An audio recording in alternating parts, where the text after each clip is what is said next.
Hello, everyone, and welcome to today's webinar show, New Ways to Grow Your Business. We have an exciting show for you guys today. We also have two special speakers with us today. We're going to have Peggy Ann Sauls, mobile app influencer, and also Cindy Chrome, app marketing evangelist. So take a seat, get comfortable, guys. It's going to be a great show. We're going to be discussing different ways to grow your business. Almost every aspect of what we consider normal was shaken by the COVID-19 epidemic. Most economies in the world have entered negative growth in the last quarter. However, some businesses continue to flourish. Some businesses have either got lucky due to the product they offer, and some come up with initiative strategies to adapt to the changing landscape of the business world. What we want to discuss today is the interesting trend we have observed in the past few months and how some businesses not only recover from the effects of the pandemic, but are charting excellent growth. Okay. Perfect, guys. And with us today, guys, it is with immense pleasure to present our first speaker, Peggy Ann Sauls, an analyst, tech consultant, and 9-time author. Peggy educates marketers on the latest trends in mobile marketing and helps companies navigate the complex landscape. Peggy is also a senior contributor to Forbes and chief content officer, Mobile Marketing Association. Welcome, Peggy. Thanks, Joel. It's great to be here. And of course, I've heard a lot about the turnouts. This is going to be exciting also to see the repercussions and the amplification in social media. I encourage everyone out there, if you have any questions throughout this, at Peggy Ann on Twitter, connect with me on LinkedIn. I'm really all about connection and communication, which is why, as you pointed out, Joel, this is what I do, right? Analyst, tech consultant, author. Also, for this audience, I have authored the Everything Guide to Mobile Apps. Still have a couple copies here as well, so if anyone reaches out, I can hand out a few. Apponomics, which is free to download on the internet. I did that in collaboration with InMobi at the time. Still very relevant. Also something I'd love to give your audience as a little bit of a takeaway from today. So, let's just dive in. Awesome, great. Yeah, so as you mentioned at the top, it's all about how COVID-19 has changed everything. And I'm a data geek, so I'm looking at reports all the time. But when I saw this cover, I said, that's it. That's the slide right there, because that shows it has indeed changed everything. I'm a great admirer of App Annie data. Apptopia, another great source. My point is that for your audience, I think it's really important to look at the data to understand, because as an app company, an app developer, an app business, you have to navigate your company, your app strategy in these very different times. I won't say difficult, I'll say different, okay? So if we look at the data here, and maybe you want to continue, Joel, you bring it out, if you want to continue the slide, I mean. So what it's basically telling, I won't go through every slide, but I wanted to start off with the whole idea of what is happening out there. It's about the explosion of mobile. And in this particular report, I thought that was, amazing. We're talking about time spent in mobile, as well as money spent in mobile, hitting records here. You can, if you want, you could also take some questions from the audience as well, but I think that the implications are fairly obvious. I'd like to run through them if you want to. Of course. With me? Yeah, okay. Definitely. Let's go on next. Okay, so let's do that. So we're looking at downloads hitting and high. We're looking at what I think is interesting is all the numbers. I won't go through them. I put them in this deck because I want people to be able to refer to them. But the point over and over again is that these times have accelerated the move to mobile. There isn't a choice really any longer. It's about being the brand in the hand of the consumer at the moment. Mobile commerce numbers going through the roof. Time in mobile and in app, 200 billion hours in as of April, according to App Annie. 40% increase in app installs. Some other numbers here. Just everything you're reading from all the data sources say it's record-breaking. It's phenomenal. It's not a moment or a moment in time. You talk about the next normal. You talk about the new normal. Talk about the evolving new normal. I think that no matter what you call it, what you're saying is that activity in mobile and apps surging, which means that companies need to also either make their app future-proof or adapt it for these times, very rapid change. I'd be curious to hear also from you, Joel, for that matter, if this resonates with what you're hearing. I'm an analyst. You're, of course, a practitioner at Appy Pie. Definitely. We've seen a large amount of increase, on our platform ever since the pandemic started. And it's definitely due to, everybody just, more on a mobile app, everything comes down to, you have an app for almost everything now. And there's 80% of all of us, will be at some point on a mobile throughout the day. So it's just the numbers speak for itself. And from our side, we've seen such a large increase on apps being created on a daily basis that, it's definitely, what you're saying coheres with what these numbers are showing as well. Okay. So to take it from there, as I told you, it accelerates change.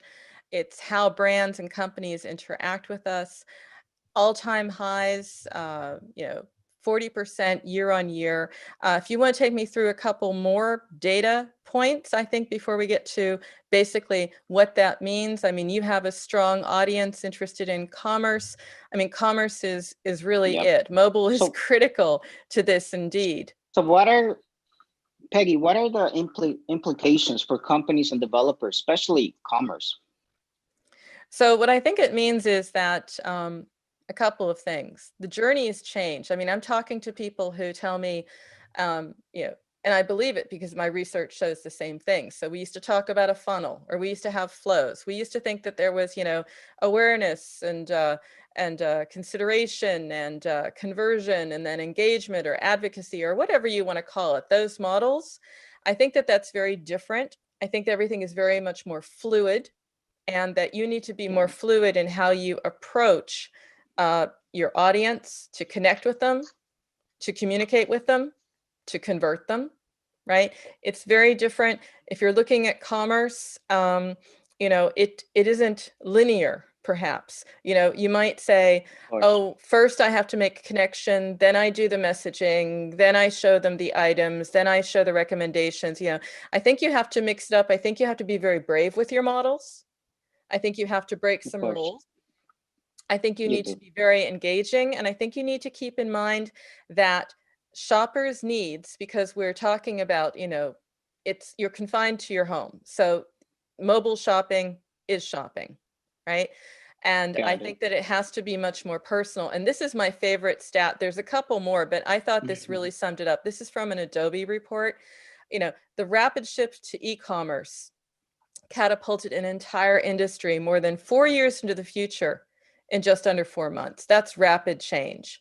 So one, we are mobile first. Maybe we're even mobile forced. Whatever it is, this is the way we are. And I think that for companies and developers, that what we're looking at here is very much adapting to those needs.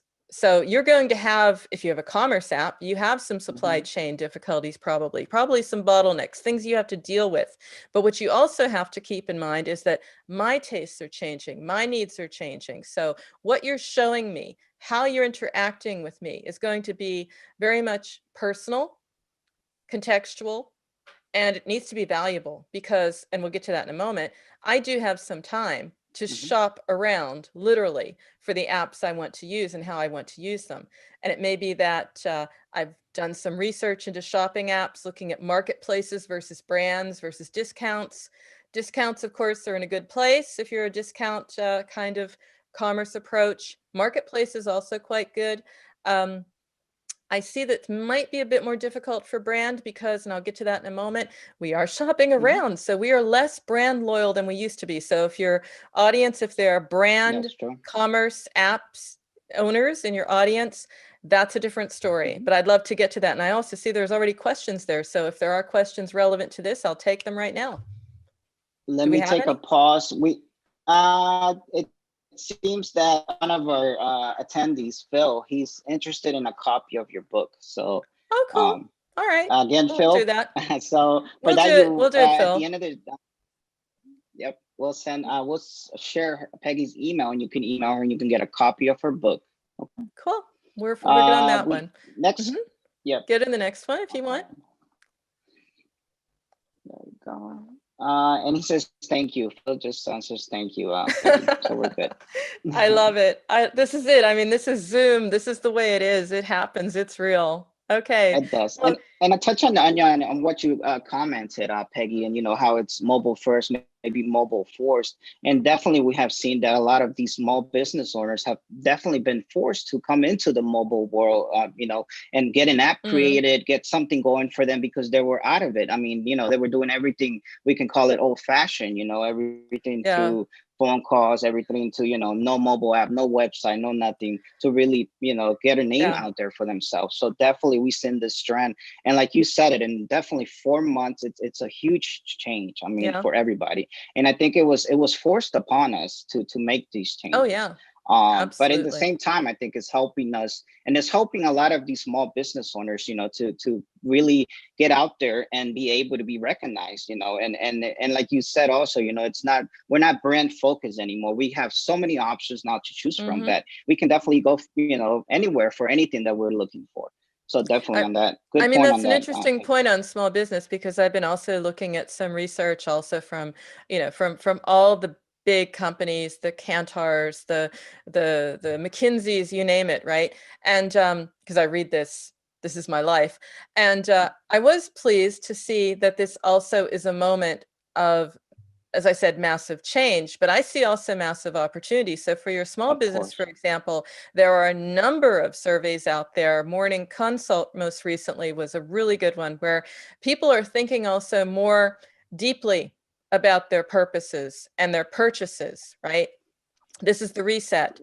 So in many cases, it's about buying local or staying loyal to companies that, for example, have shown that they really care. So it may be that they're donating meals for essential workers. I don't know what they're doing, but they're doing something to show something. And the payment for that is also wanting to interact. So a company that has an app is a gateway for me to engage, ultimately to purchase from them, because I want to reward them for that. So that's just another point for your audience as well. Perfect. Thank you. Yeah, let's move on. So you're focused on engagement. Yeah. Go ahead. No, I was just saying this is about the change that we're talking about, we talk a lot about commerce, but really everything. So all types of apps, be it telemedicine, fitness, we're going to go through the list. But I interrupted you, Joel. What did you want to ask me? Oh, I think it was just, I know you are focused on engagement and engagement marketing, everything that keeps customers coming back, because I noticed you have webinars and webcasts such as retention masterclass that focus on this exclusively. Yeah, correct? my point. Yeah, absolutely. Because and your audience will find this as well. It's one thing to get me and to convert me. It's another thing to keep me coming back. So therefore, I would say it's about having a rapidly changing, that's one reason why, to your point, there's not an awful lot of time to spend trying to change, the nuts and bolts and core of my app. I need to adapt quickly to consumer preference, to consumer taste. I'm also going to need to adapt my engagement marketing, because as I said, you'll get me to come in. I will engage with your app. What are you going to do to get me back? That's the messaging, that's the engagement, the push notifications. It's also making certain, even if I just register, get that data, use it. Registration is a very, very important point. People think, oh, registration. I think of registration as like half the battle. If you're lucky, you have my email. You might have my telephone number, you might have some other information about me that allows you to re-engage with me. And particularly when we're looking out to IDFA, anything that will help identify the consumer in a privacy-friendly way. I mean, if you ask me to register and I give you my name, my email, whatever, I've given it to you. Use it to engage. So to your point, It's about that engagement. It's about having an effective app, but also having effective engagement marketing. Perfect. Yeah. And on your point on adapting quickly with our platform, it's so easy to adapt that, it's no code, no programming. We have, the latest features, e-commerce, food court, everything that you can think of. It's there on a platform and adapts to everyday needs that our consumers need and also our business owners need as well. So with Appy Pie, I mean, you're getting it all in one place, where you can build the app, you can get the website, you can market it, you can promote it, everything on the same platform. So that's a good thing that you mentioned, adapting quickly and helping with everything else as well. Yeah. And having Great. both, by the way, app and website, Having very, both. very important that they're in tandem.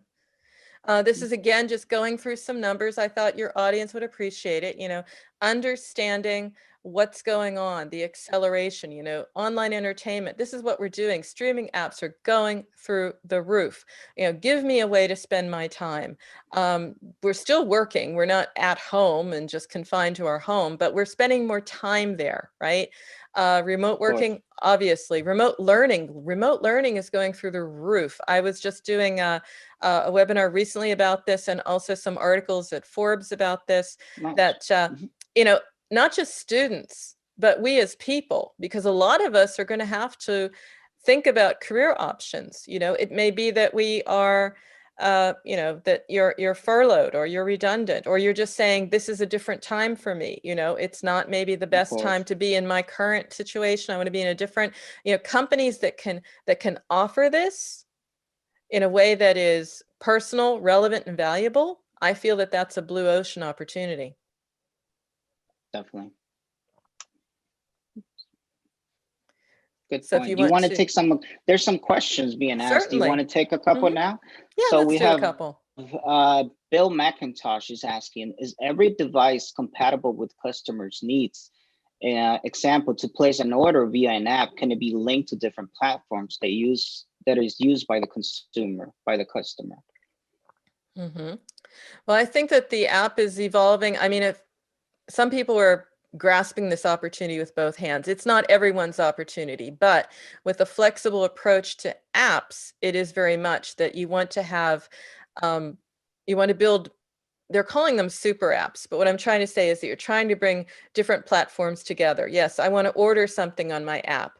Do I want to pay for it in that same experience? Possibly. I know of a number of companies in the Philippines, they're just integrating wallets in there and sort of keeping that all in the same ecosystem, which was a lot harder to do before, but now you can sort of create these ecosystems as you need them. I do believe in the interplay between the platform, mobile, and web. I do believe in there's also a very strong place for email in that communication. I don't know if that quite answers the question. We're also doing things in messaging. So I think it's a matter of embracing and enabling all of the platforms, because ultimately the consumer is going to decide. Of course. Great answer. Great. We have another question coming from Adriana Flores. Are there any shifts in demographic trends to consider, since Latin mobile use has historically been trending up? Latin? So Latino, or? It says, are there any shifts in demographic trends to consider, since Latin X mobile use has historically been trending up? Okay, I'm not so sure if you're familiar with Latinx mobile. Latinx? No, I know of Gen. Yeah. Okay. Okay. Well, tell me. No worries. I mean, okay, no worries. I mean, maybe it's yeah, it's the first time I hear about it too. So if Adriana can, Hispanic, she means Hispanic. So that's what I was Hispanic gonna say. mobile Hispanic use. X. Yeah, absolutely. Yes, I mean, it's Latinx. Okay. absolutely. I mean, I'm watching all the time Millennial and Gen Z, right? Um, I'm also looking at the rise of what I'm calling transnational, sort of communities. So, for example, these are communities that know no boundaries. And now because of COVID, our demographics, our proximity, the things that used to define us are no longer so relevant. What define us really now are our interests, our passions, what we care about, what we want to buy. So I've seen a lot of data to that effect, but I would say very much that you can cast a wider net and think not only of just age and gender and location, but think about how sort of greater groups are interacting. I do believe very much that there's an increase. Now, I don't have the data right now in my head, but I have seen that Hispanic use. I have seen a lot with Asian, an Asian American, but overall Asian and Filipino use as well. I mean, Filipinos, I just happen to know this because I did I did a few interviews and some research into this. There's a new Filipino social network. They top it. They top they top the index in the most hours in the internet and the most socially connected. So yes, Oh, wow. you can look at this data differently and you can plan it differently. And I think you can target and engage with new segments than you have before because we are now all mobile. So that's the great equalizer. Perfect. Great answer. Definitely. And let's continue. I think that's enough for questions. Okay. Well, it gets us over to a great segue because I did want to leave you with some thoughts about segmentation, because it's one thing to say, I've got a great app, Of course. or I've used, you know, a solution like yours. I've got, you know, low code, no code, what have you, which means, you know, I can be relevant, personal, fast, all of that. Perfect. That's the basics of the business. But keep in mind how you also segment and engage with your audience. And this is just very Of interesting course. for me because we think of segmentation, you know, there's demographics, there's location, those all still matter. But there are new types of segmentation, new models of segmentation emerging. I found this one particularly interesting because this is where we are. Coronavirus consumer tribes.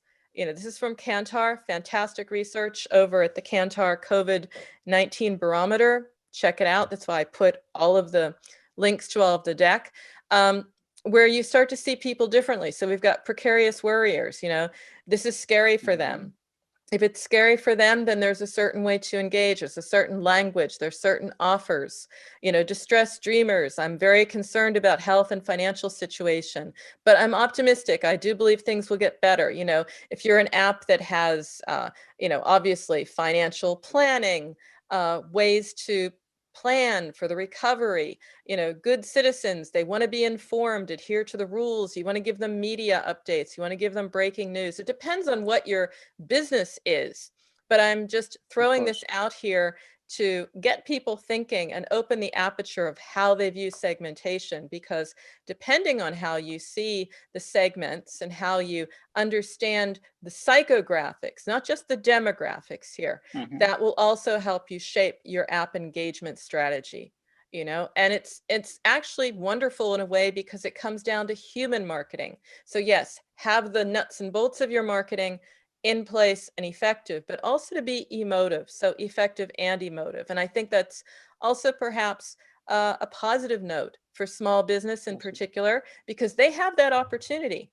You know, they have trust, they have relationships, they have a customer relationship that big brands would die for in some cases. And this tells them, I think it's a blueprint of how to use that, but also how to use the opportunity to engage and leave a lasting impression at a time when impressions are going to matter. And what you do matters, how you speak to me matters. So I'm leaving that as well as just saying marketing according to the numbers that I showed at the beginning, you know, absolutely guide your business, but don't think only about the data. Try and open the aperture of how you see your audience, because what you want to do is you want to get people to come into your app or come to your website or do both. But you don't want to spend the money to acquire all the time. You need to retain. And I think this is a model for some of that as well. Of course. Speaking on value, how do companies build a solid business with apps? It starts with that, actually. You know, I'm hearing a lot. In fact, I'm going later live myself on Retention Masterclass, talking about product is the new marketing. I'm hearing it so often, and it really is the case. This is the time where if the product doesn't make it, it's not going to make it onto my phone. It's not going to be a part of my life. So I think it starts with something very basic. Who is your audience? What are you offering? What is your USP? Making certain that your product offers this, does it match with what you say you're going to offer?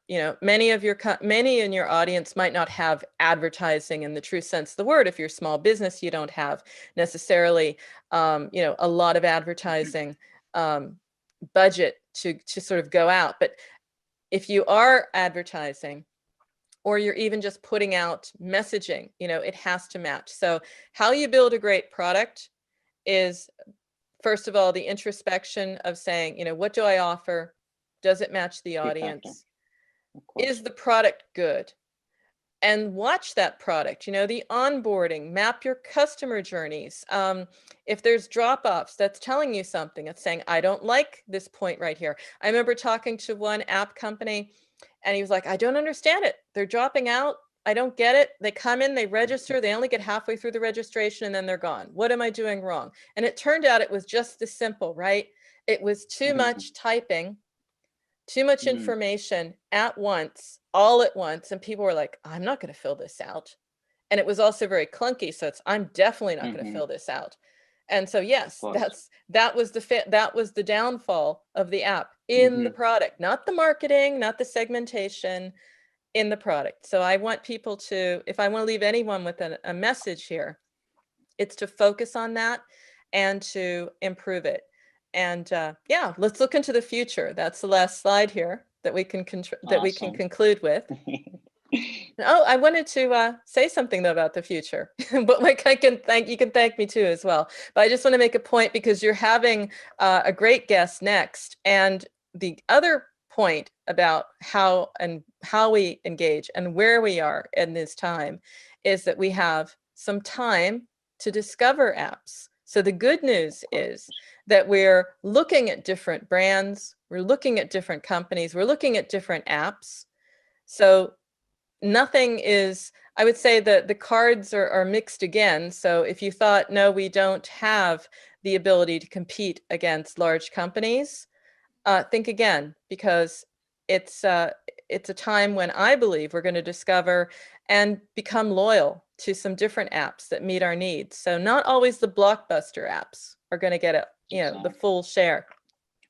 So I just want to leave you with that thought. Great. So awesome. Thank you. Yeah, and if you have any additional questions. Yeah, indeed. And great segue to Cindy Crone coming up next. So stay tuned. And now a few questions for Peggy, guys. Let's see here. So first question from Annalise. Thank you for all this info. It is so refreshing to see new insights and perspectives for marketing, mainly based in Corona. I am also interested in the book. I wonder if the Appy Pie has capacity to develop an educational app to include modules and an interactive function with the customer. And to that, Annalise, yes. So we do have different education features that you can use in the app and adapt to your application and modules as well. And we can definitely touch that up. I am going to be doing a demo, guys, once towards the end of our product, and how easy it is to create an app on our platform as well. Any other questions, guys? Also, if you guys do want a copy of Peggy's book, please send an email to her. It's on the screen, and you can go ahead and reach out to her, and she'll be more than happy to give you a copy of her book. Okay. Excellent. And if don't, that's good. Thank you, Peggy. It's been great. Thank you, Joel. I just want to thank you. And I want to thank you also. I was just going to say, I'm going to also say thank you to you as well for having such an important educational webinar at this point in time. You can see from your audience, you can see from the questions, they want to learn, they want to evolve, and leave you to Cindy, the expert in discovery, ASO, ASO, and SEO. And yeah, I'll tune in and I'll leave you to it. And thank you so much for having me.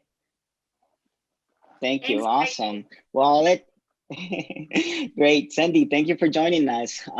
So great, guys. So yeah, so our next speaker, like you guys know, we're Cindy Chrome, the founder and CEO of Mobile Moxie. Cindy Chrome is considered a thought leader in the mobile SEO and ASO marketing, and has been bringing fresh and creative ideas to digital marketing stages around the world. Cindy is the author of Mobile Marketing, Finding Your Customers No Matter Where They Are. Welcome, Cindy. I'll let you take it away now. Thank you so much. Can you hand over? Yeah, let me share my slides. Perfect. All right. How's that look? Is it working? We're good. I can see you. Yep. We're good? All right. So thank you for the awesome introduction, and I'm so excited to be following Peggy on this one because I think she made a bunch of really interesting points, and so excited to be participating today and talking about how and where ASO overlaps with SEO. So like they said, I have been doing mobile marketing, app marketing, web marketing for a very long time. I started doing it in about 2005, which, if you'll recall, was before the iPhone. And actually, I think Peggy's been doing it as long or maybe even longer. So we've been in the same circles for a long time. So I'm the CEO of a company called Mobile Moxie, and we do mobile SEO and ASO consulting, and we have a mobile SEO and ASO toolset. So that might bring up the question, what is all this SEO and ASO? So SEO stands for search engine optimization. So it means getting things to rank in Google, basically.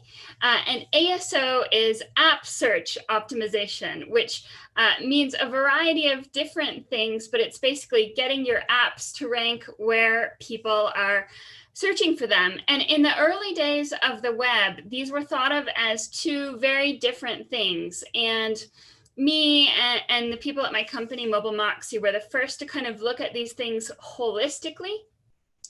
To say, hey, these really do work together and you can use one to promote the other, and they shouldn't be just separate things. And I think as we move into the future, we're seeing more and more convergence, more and more overlap, and that's especially true with companies like Appy Pie that let you build once and be really nimble, because in the old days, you would have to build three different things, basically: an iOS app, an Android app, and a website. But with companies like Appy Pie, you don't have to work so hard, at least on the build. But the marketing is still different. So it's important to understand that there are similarities for sure, but there are also differences. And so the main difference between SEO and ASO is just that, let's see, that ASO is for apps and SEO is for web. And like I said, in the old days, you would have to build and do everything separately, and you would have to do it twice for apps, once for iOS, once for Android, and then again for web with HTML and JavaScript. And then do the marketing very much separately. And from a search perspective, a discovery perspective, what you're relying on when you go to an app store and search for an app, or when you go to Google and search for a website, or search for an app in Google, you're dealing with algorithms. And so that's what we live and breathe, is algorithms. How do we make these algorithms like what we're trying to market and rank it well for the keywords that we're trying to market it for? So that gets us into this idea that Peggy was saying, which is that mobile is becoming even more important than it ever has been.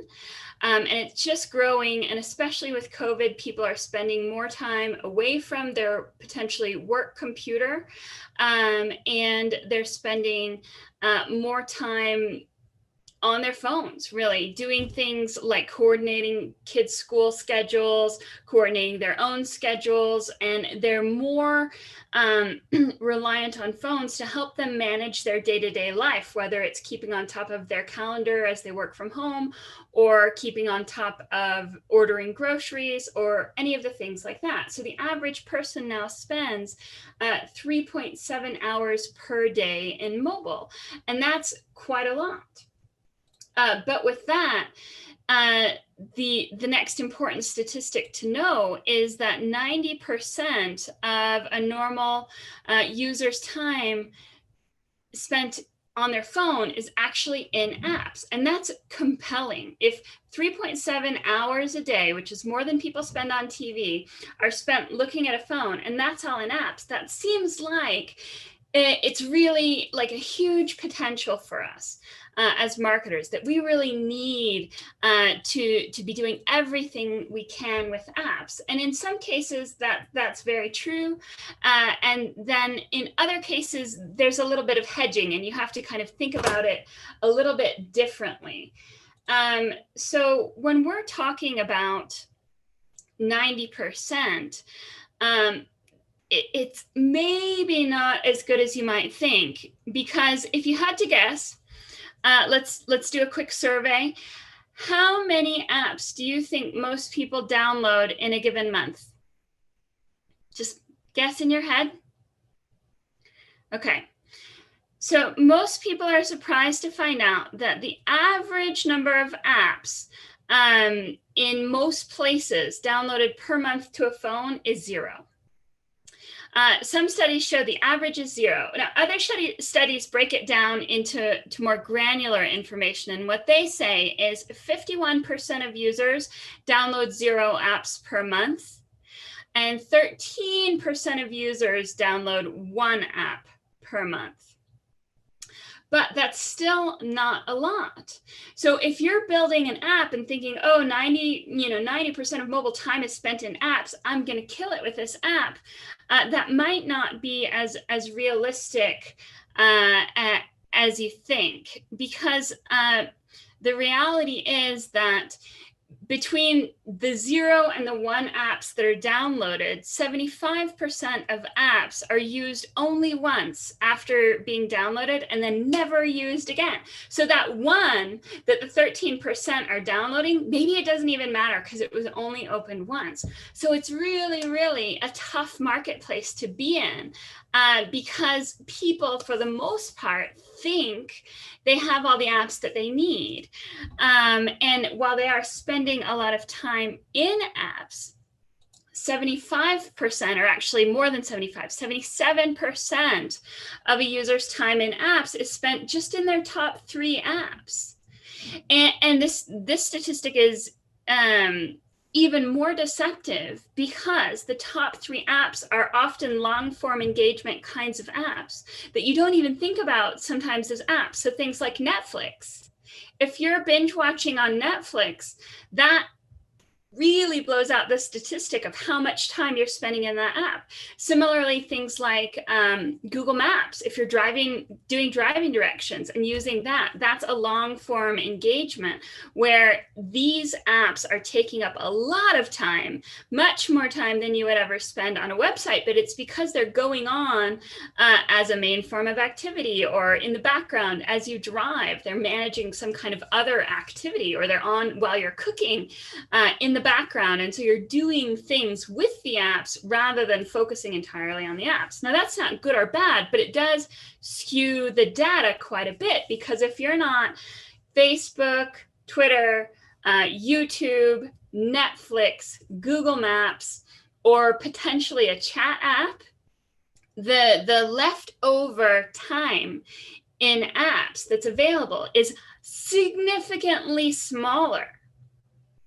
So it's true what Peggy said is the product and the marketing go together, and it's nearly impossible to market a product that doesn't at least do some of the marketing itself. You can't just market something and assume people will like it because it's there. It has to be a little bit more than that. But it is actually quite tough to get the attention that most companies want on their apps, to get the eyeballs, to get the engagement.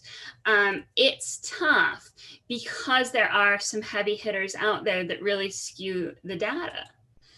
So let's talk about app rankings and the concept of ASO. I usually break it down into 3 different parts. And this is actually, even still, I started talking about ASO this way probably 5 years ago. And even still, this is groundbreaking to some, because some people think about app optimization or app search optimization as just optimizing rankings in the stores. But as I said, we've always looked at it a bit more holistically. So we look at it is as when we're doing ASO, we're trying to drive app rankings in the category. So the app stores are all broken into different categories: business, utilities, games, whatever. We want to drive apps to rank at the top of that, but that is actually mostly done by app downloads. So yes, we want to be top of our category, but that's a representation of how we're doing, but not necessarily the only representation of what we're doing or how we're doing, because those app categories can be quite competitive, and they're broad. There are a lot of utilities that are good apps, even if they're not in the top 10 of the iOS, utilities category. So we have to say, yes, we want top category rankings, but we also want top rankings on app search, on our keywords. So if people are looking for generic things, they don't know exactly what they want, they're looking for a weather tracker or a run tracker or a cooking app or something like that, we want to make sure that our app is ranking for those kinds of searches. But, and here's what a lot of app professionals forget, we also need these apps to rank well in Google.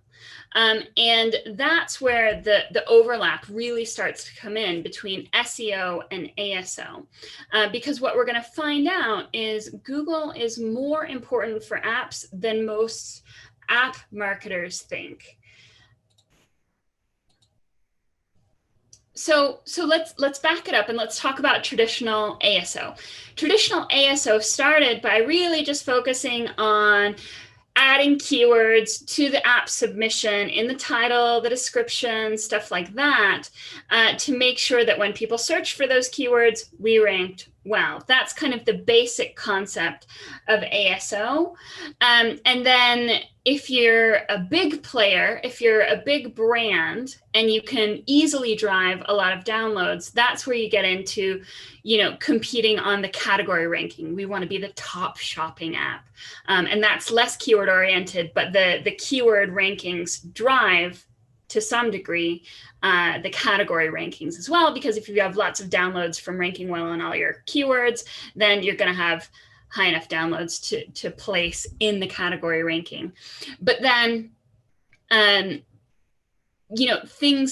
things are different between iOS and Android. So you get into this cycle where you might have to do one thing for iOS and another thing for Android. And this is can be especially true with categories because the two stores have different categories. They mostly match up, but not always. And you get to choose different numbers of categories for different things, especially as you get into games and kids apps. There's a difference in how the things break down. But these are things that big apps really do strive for, and so they're specific to the store. Your category ranking will be different between Android and iOS, and then it will also change from country to country. So if you have an app that is available in more than one country, you may have a category ranking for your chosen category as number 3 in the United States, but number 5 in Mexico. Or things like that. So it can be kind of a constant thing that you've done it here, but now you need to do it here. You've done it in iOS, now you need to do it in Android. You've done it in iOS US, but now you need to do it in iOS Japan, things like that. So there is actually a lot to think about, especially if what you want is to get maximum exposure in all the places where your app could be used, you know, theoretically, in all the places that speak the language that the app is written in. So that's category rankings kind of look like this, and it's something that you can track over time, and it is an important metric. But keyword rankings look more like this. And these screenshots are coming out of the Mobile Moxie tools. We track both by just, you know, you put in your app ID and your keywords and your categories, and bam, now we can see when they change, when they go up in all the different countries and stuff like that. So category rankings look like this, keyword rankings look like this, and they also are specific to the different countries and specific to the stores. And when we work on ASO metadata, we actually do separate keyword research to see what are people searching for in iOS and in Android, and then in that particular country, because even when people speak the same language, sometimes they search differently. And believe it or not, the demographic differences and some of the use case differences between iOS and Android actually can change how people search for certain kinds of apps. And so we have to do the keyword research separately. And then we say, okay, lots of people are searching for these couple of keywords here. We want to rank for these here, but over here, they're searching for slightly different keywords. We want to modify what we're targeting in our ASO to target those top keywords to get as many people downloading as we possibly can. And then we track this and say, did the ranking on that keyword go up or down over time? And you can see we even do, there's a concept in SEO of broad match and exact match. So we say, show me all of the keywords in this case that include casino or something like that. And so you can say, you know, that's broad match because it's all the keywords that include casino. Did we lose all the casino keywords, or did we just lose on this one exact match only the word casino, not casino games or casino apps or casino iOS or whatever? So you can do broad match, or you can just say, I just want to see how this one keyword is performing in all of the countries where we have, where we're tracking it for this particular app. So being able to see keywords like this, where you can see both iOS and Android variations of the keyword in all the countries side by side, lets you see, did we make a change that impacted us everywhere, or is it just in this country, and is it just this keyword, or is it all keywords that include this keyword? And that's something that a lot of the app tracking software doesn't do very well because they don't have the background in SEO, but because we're used to doing keyword tracking like this for SEO, we built the tool to kind of make that easier to see on a large scale, how are we looking and what are the trends, and are they just, you know, potentially just in one store? That may mean there was an algorithm shift for one store, but not the other. If we only updated, you know, if we only saw a drop off and didn't have any updates to the metadata. There's a lot you can tell, and there's a lot you can look for when you have data that's this granular. So let's talk about ASO and what we do in an ASO project. Companies will come to us and they say, we're launching an app and we want it to really, really just be awesome and take off. And so we say, okay, here's what we need to do to get it to take off. We start with the static ranking factors because these are the easiest to understand. These are, where do you put, when you've done keyword research, where do you put these keywords where they're going to do the most value? And this is things like the title, subtitle, short description, keyword tag for iOS, the long description, choosing the right category, because sometimes it's not obvious what category you should choose. And if you choose a less competitive category, you may be able to pop up to the top 10 much easier. And then knowing what country are we launching in, what can we expect from that country, and how potentially in some cases related country metadata can actually impact other countries. And so we look at all of that. And then we look at the technical specs too. And this is more focused in Android, where technical specs like size and stuff like that can help you rank. But these factors, these static ranking factors, they're given different weights. So the title is given often more weight than the long description. And in iOS, it's not even clear that the long description is really counted. So there are different algorithms that weigh things differently, that count the optimization differently. So that's where the nuance comes in, is we have a lot of people that come to us and say, oh, well, we've always used the exact same metadata for iOS and Android. And that's not always, that's fast, but it's not always strategic. So we try and help add in the strategic element there.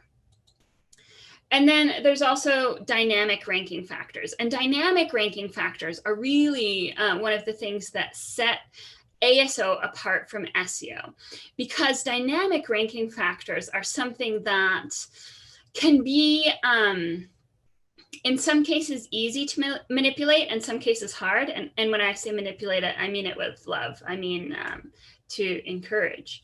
But we want to make these stats look good to the algorithm so that it becomes easier to rank on all of the keywords that we were optimizing for with the static ranking factors. So things like download volume, download velocity, rating volume, rating quality, engagement, installs, uninstalls, those kinds of things, they're dynamic because it's like a moving train. It's a constant thing.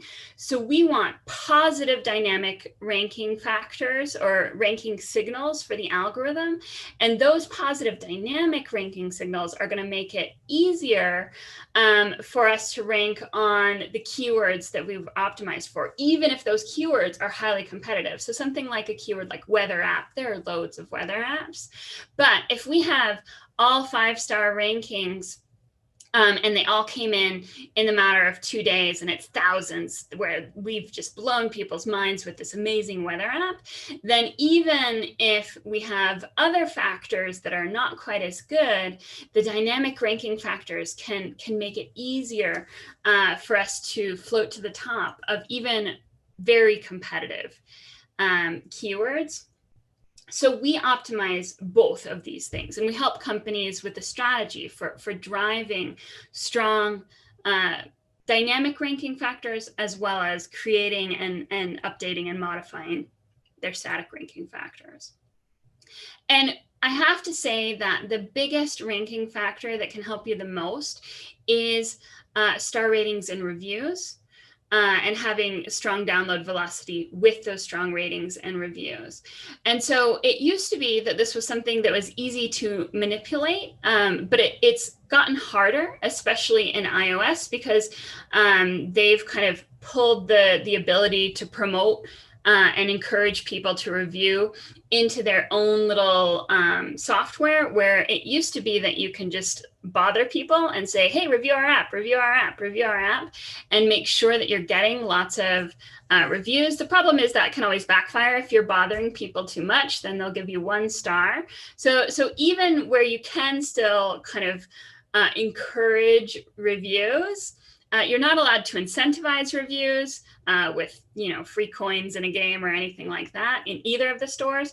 But it's easier to drive strong ratings and reviews in Android, because they're more flexible with you encouraging reviews during the process of an app user's experience. But ultimately, it's better to not really try and game this too much and just create a really compelling experience. And this is what Peggy was getting at earlier. If you have a really compelling experience, then you're naturally going to get lots of good star ratings and reviews. You're naturally going to have strong download velocity. So yeah, there's an element of where you can game this, but ultimately the better the app is, the less you have to worry about things like that. Now, the other thing that you can do that really makes ASO different from SEO in the dynamic factors is you can drive download volume and velocity by buying ads. So this, when I tell people who've done SEO this for years, it blows their mind.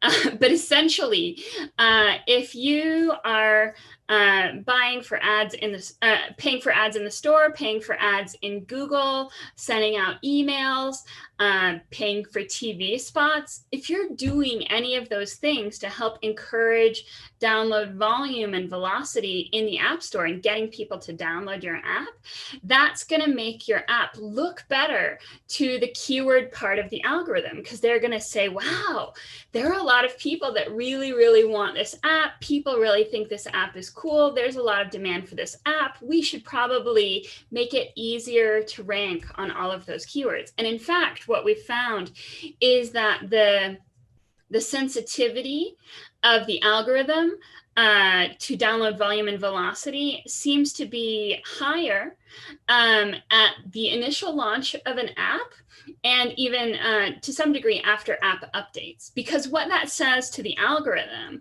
let's say for an app launch, if you've launched a brand new app today and all of a sudden you just get a flood of downloads, that means to the algorithm, you've done a good job pre-marketing it, you've done a good job letting everyone know that today was the launch day, and there's all this pent-up demand where people are like, oh my gosh, I really, really want this app. When's it going to launch? And then immediately when it launches, they download it. That looks like an app that the store would want to rank because there's so much pent-up demand. So algorithmically, doing stuff like that can be really great for helping you rank on the keywords that you want. But the other stuff, the static ranking factors, it's a bit more dry. And it's something that you can kind of set and then move on and focus on dynamic ranking factors for a while. We don't recommend leaving your app metadata to sit forever, but things like title, short description, and long description, those are things that people can see in the stores. And so they need to have keywords, but also be compelling for users. And I see you guys have rejoined. Are you wanting to chat with me? We have some questions coming in. So if you wanted to take now, or if you wanted to wait till you're done, it's up to you. Let me know, Cindy. I can read them out loud now, or if you wanted to wait till you're done with your presentation. If it's okay, let's wait. Perfect. And I'll Okay. just keep going. Yeah. Cool. Okay. So most of the metadata and most of the static optimization elements are visible in the stores. So this is what it looks like on Android, and this is what it looks like on iOS. The big difference between iOS and Android is the keyword tag. So in iOS, you have a keyword tag that's 100 characters long, and you can see it in the bottom of the slide. Users can't see what you put in here, and neither can your competitors.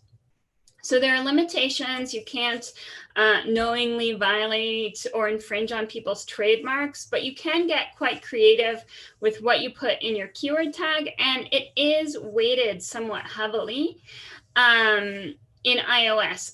So you have 100 characters to optimize here, and spaces and commas count the same. It's very much like SEO in 1995. So what we recommend is not wasting space, not wasting keyword space by putting comma space, keyword, comma space, but instead just stringing all your keywords together and separating them only with a comma. That usually gets you one more keyword. We also recommend front loading it to put your most important keywords in the beginning, but not bothering to repeat with keywords that are in your app title. Or usually it's not even necessary to repeat keywords that are in your category. So if you're a game, you don't necessarily need to include the word game in your keywords tag. Usually the keyword only has to appear once in the category title or short description, or excuse me, subtitle, to have effect. So there's a lot of strategy there.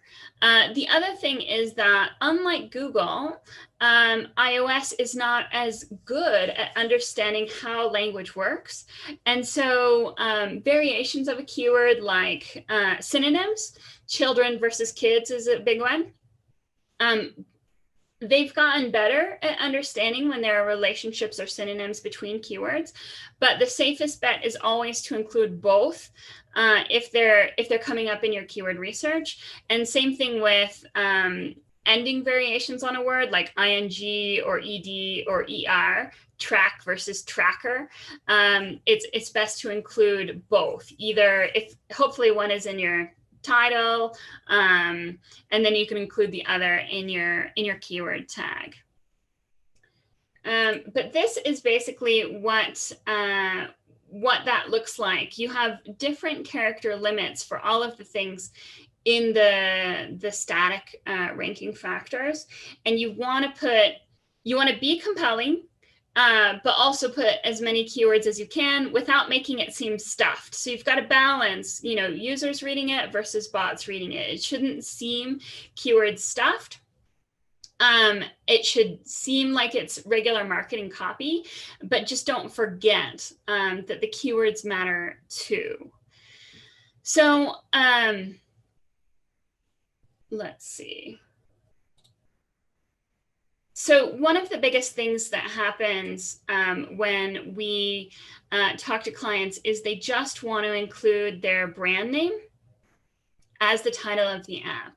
And while it's true that that's what people search for a lot, we do think it's a good idea to build it out.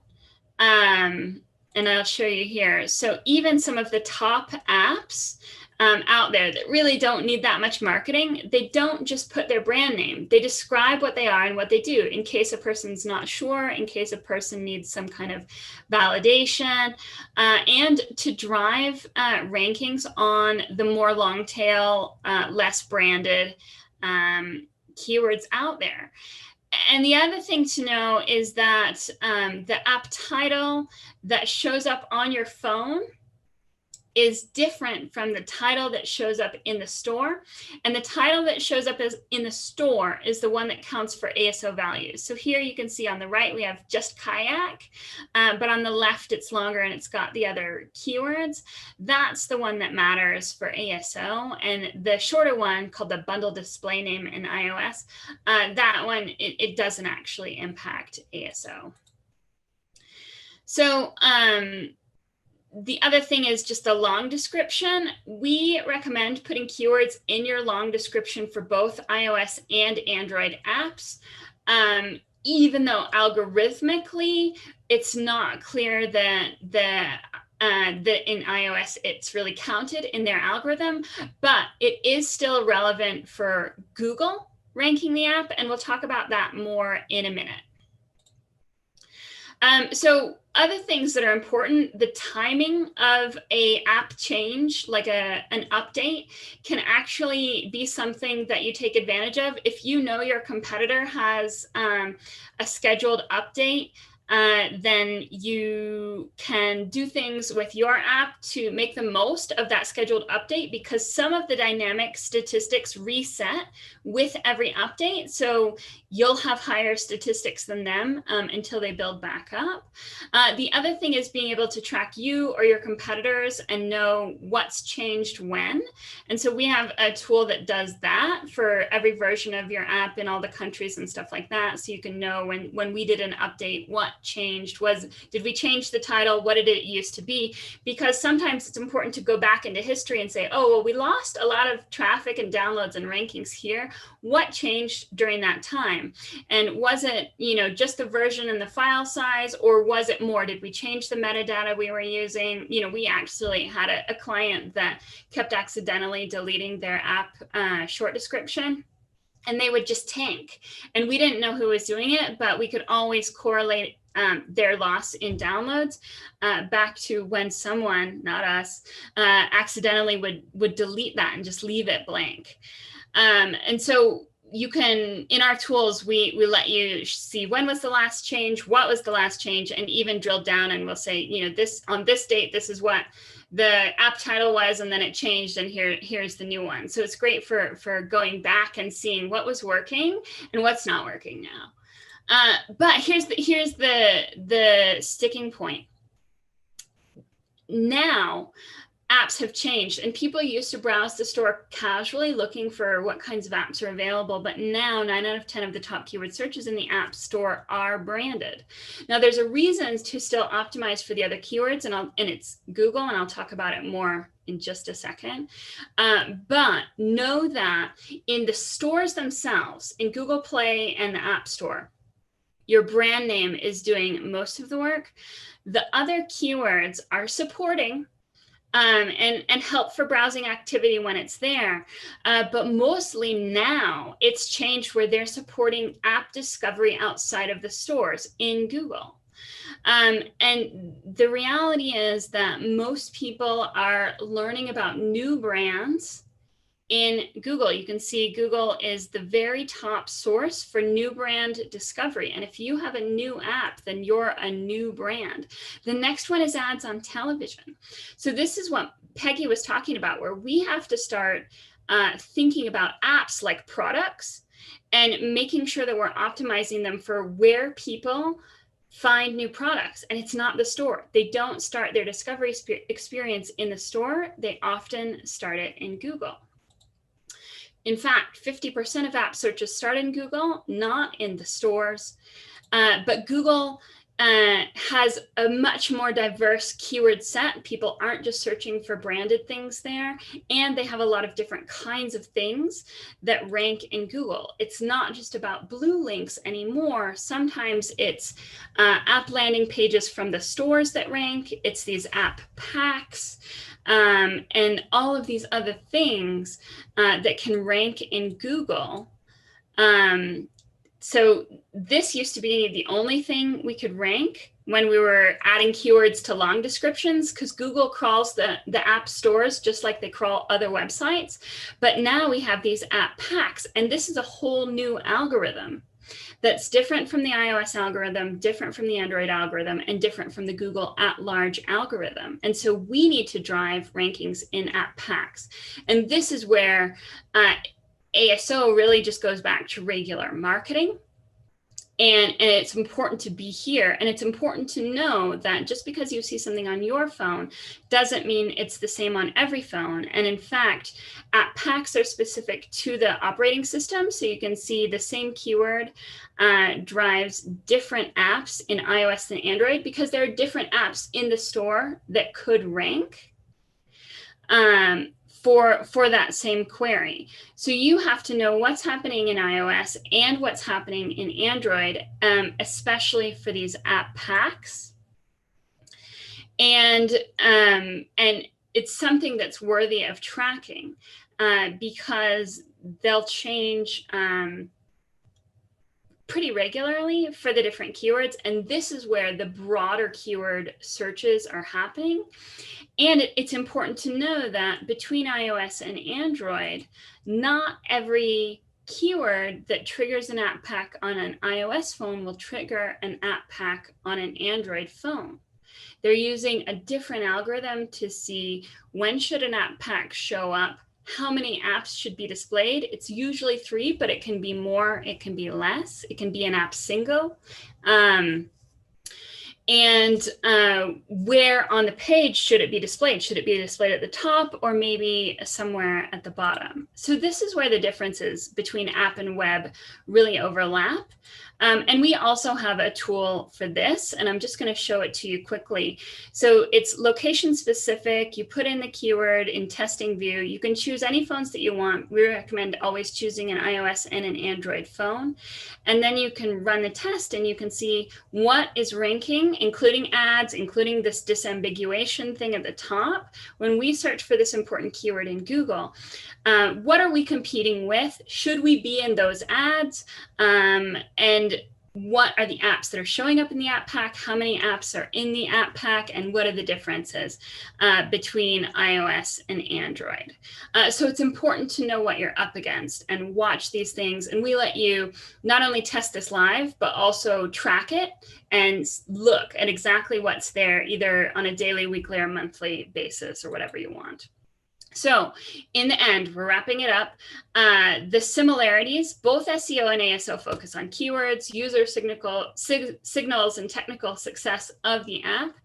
But Of course, there are differences, and it's mainly in the algorithms and in what kinds of keywords work where, and what kinds of searches happen in the different places. So that's my talk. I've given you guys 30 days free in our tools if you want to try it out. The promo code is Appy Pie. And if you have any questions, my Twitter name is Suzix, SUZZICKS, or you can email me. And we love helping people with stuff like this. And we help also get the websites to drive app downloads as well, or websites just to drive website traffic. So it all comes together, and that's what we love at Mobile Moxie. So that's it. Can I do questions now? Have I left enough time?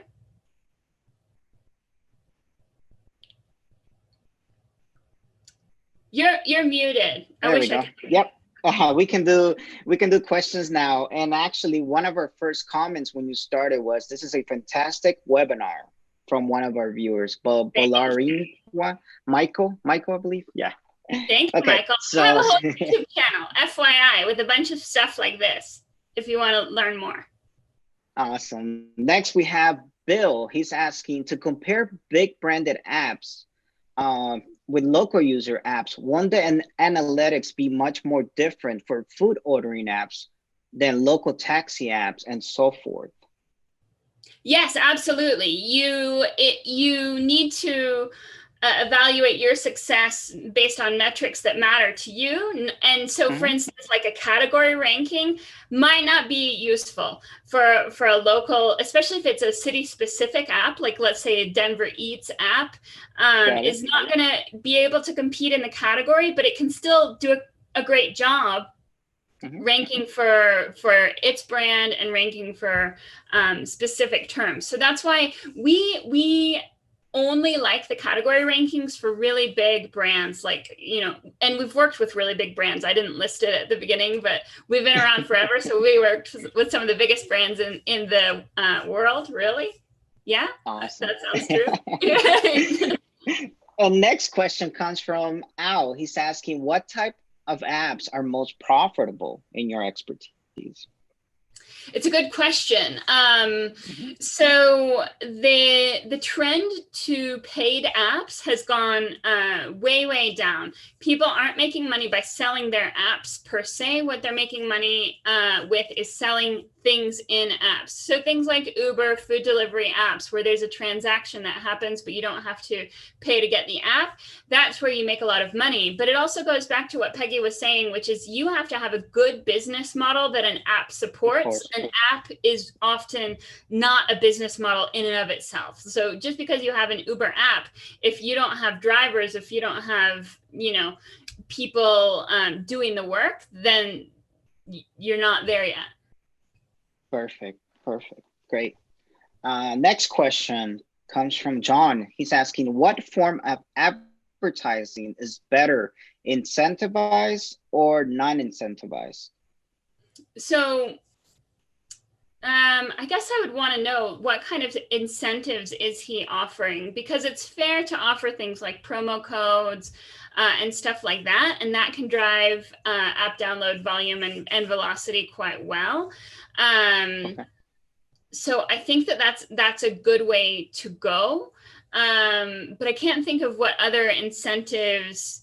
I mean, every industry is going to have different incentives available to them. If you download, Postmates, you get your first meal coupon or whatever. That's all great. Got it.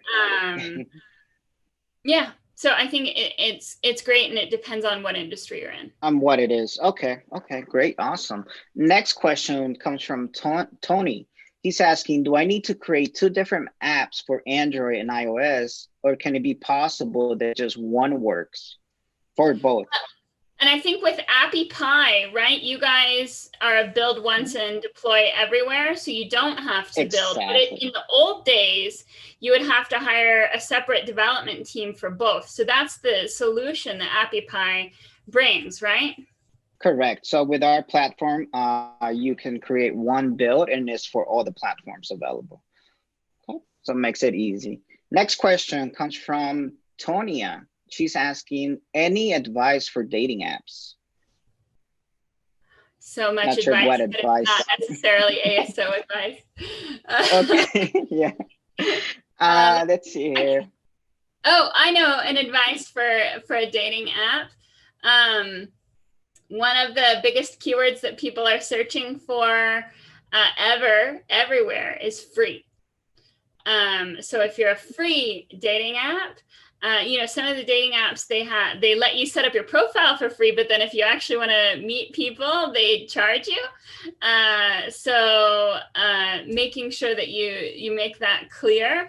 Otherwise, if let's say you hide that fact, you're doing that, and people have to figure it out after they've spent an hour creating a profile, and then they're like, you say pay $30 and you're like, oh no, I don't want to. You're going to get a lot of 1 stars. So if you're free, say you're free. If you're not, Okay. make that clear so that you don't drive your dynamic ranking factors down. Awesome. Great. Next question comes from Kelly. She's asking, do we need to do a ASO different for both the stores, or is it same? It's different. So there's different lengths for the title, the short description. The long description is the same, but the what's new is different. And there's different keywords that rank well or have different levels of competition between the 2 stores. So we recommend doing separate keyword research, and you can use a tool like Sensor Tower or Appy for that. And tracking them differently a little bit. If you're in a rush, you could do them the same, but it's just not going to be as successful. So it just depends on how much success you want. Awesome. Next question comes from Renetta. She's asking, can bad app ratings affect the App Store rankings on the App Store?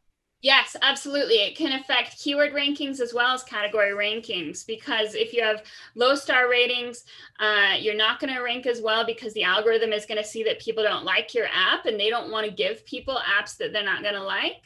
And then when that goes down, it's also going to impact your category ranking, because when people are looking for your app and then they see it's got only 2 stars, they're just not going to download it. And downloads are what give you the category ranking. Awesome. Great. Next question comes from Juan, and he's asking, is there any website where I can get examples to choose the right keywords for my apps? Yep, App Annie and Sensor Tower, and we're working on a keyword research tool, but it's not ready yet. So stay tuned on that. But we use App Annie and Sensor Tower. Nice. Good tips there, guys. Next, we have Johnson. He's asking, is it recommended to have an app for audience after the sale to get more sales? Yes, engagement is important, but I would keep it all in one app. I wouldn't build 2 separate apps. But instead have kind of a flow where you have people who haven't bought and then they transition to people who have bought. And then you can do things like, let's say you sold them a camping tent or something. Then in the app, the next time they open it, say, hey, did you like that camping tent? Or, ask them for feedback. Maybe don't interrupt them right at the beginning, but like, hey, 2 weeks ago, you ordered a camping tent, and you can do push messages and stuff like that. Amazon is great model for this, where they do push messages when you have a delivery coming and some stuff like that. The other one that I really like here is Audible. Number 1, I just love Audible. But number 2, they do great push messages if something in your wish list is on sale. Awesome. So that keeps you coming back. Course. Great. So we'll take a couple more here, guys. So next one is from Phil, and he's asking, to what extent does media marketing is helpful in getting more users?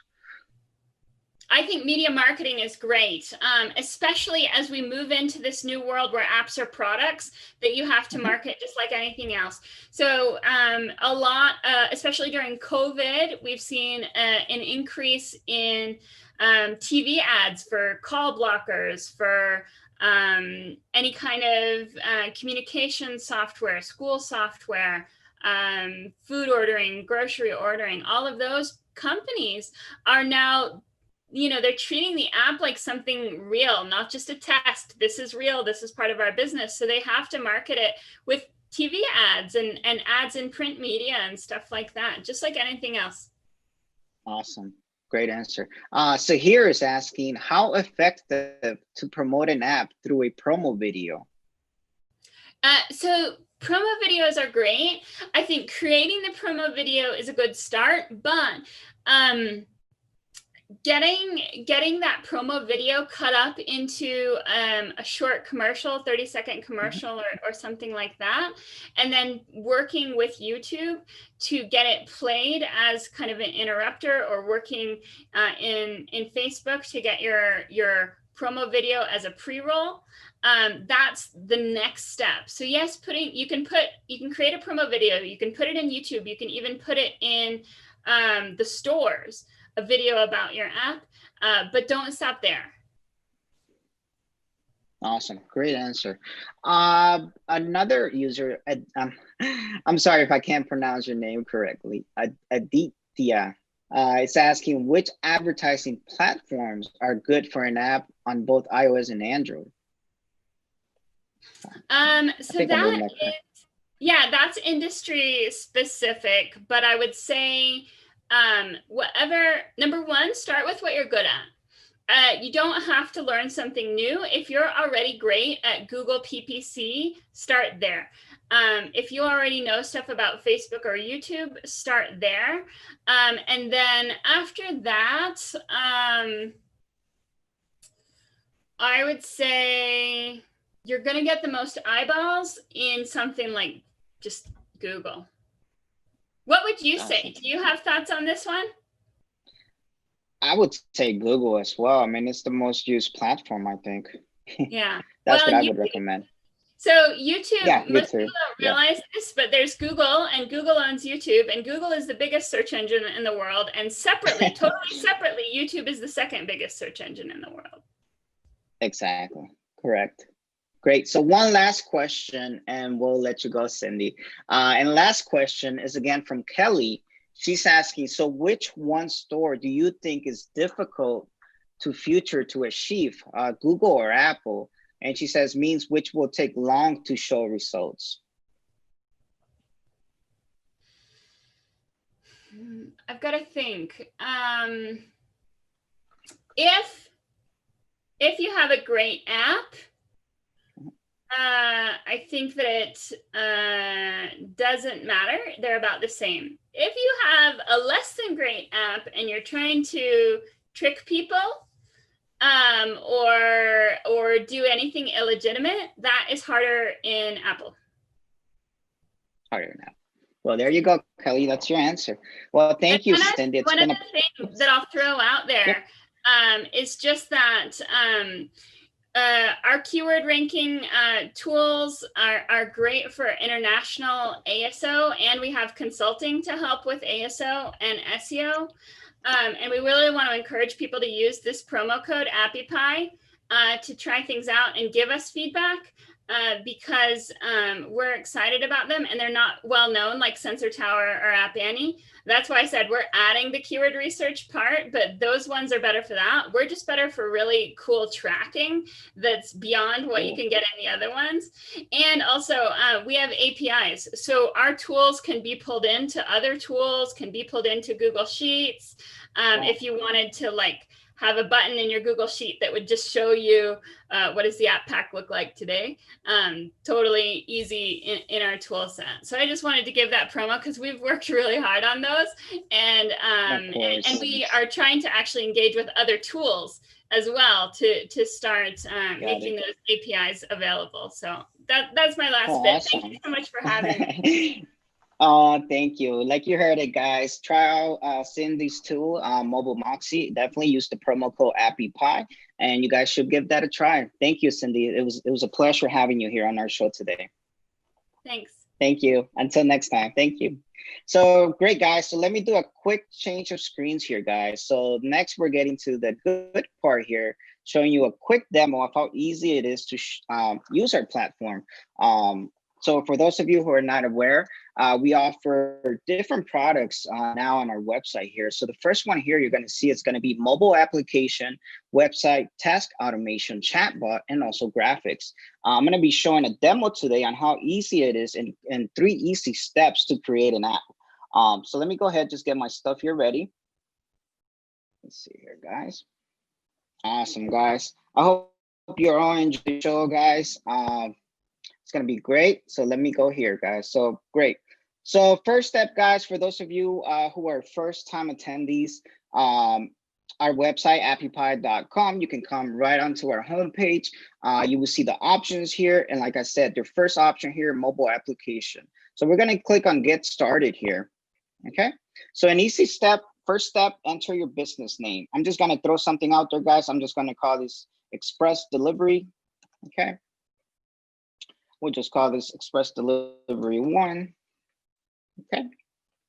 Next, you're gonna choose a category, guys. So, depending on what type of app you're building or what industry you're in or what type of business you're running, then you're going to select that category. Okay, so it can be, from online store, from religion, restaurant and food, education, news and magazine. And now if your category is not listed here, you guys can always choose others. Okay, so for mine, I'm just going to do a quick restaurant and food here. Okay, your third step will be to choose a theme that we have already preset. We do offer light themes and we also offer dark themes, okay, for those people who like the dark themes better, okay? So for this demo, I'm just gonna select a random one here. I'm gonna go with Cheerful Cherry here, okay, guys? And last, guys, you're gonna select on which device you own or which device you wanna go ahead and test on. So you guys can select Android or iPhone, and you can make your selection here. So I'm gonna go ahead and just choose iPhone here, guys. Okay.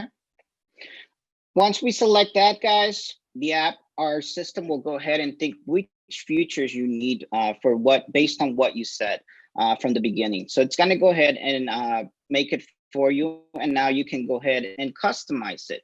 So you can start customizing the design. You can start customizing the layout, the page, font, text, font size, all that good stuff, guys. And we have different layouts here that you guys can choose from. And we have actually just added some new ones, some really cool ones here at the end. Let me show you here.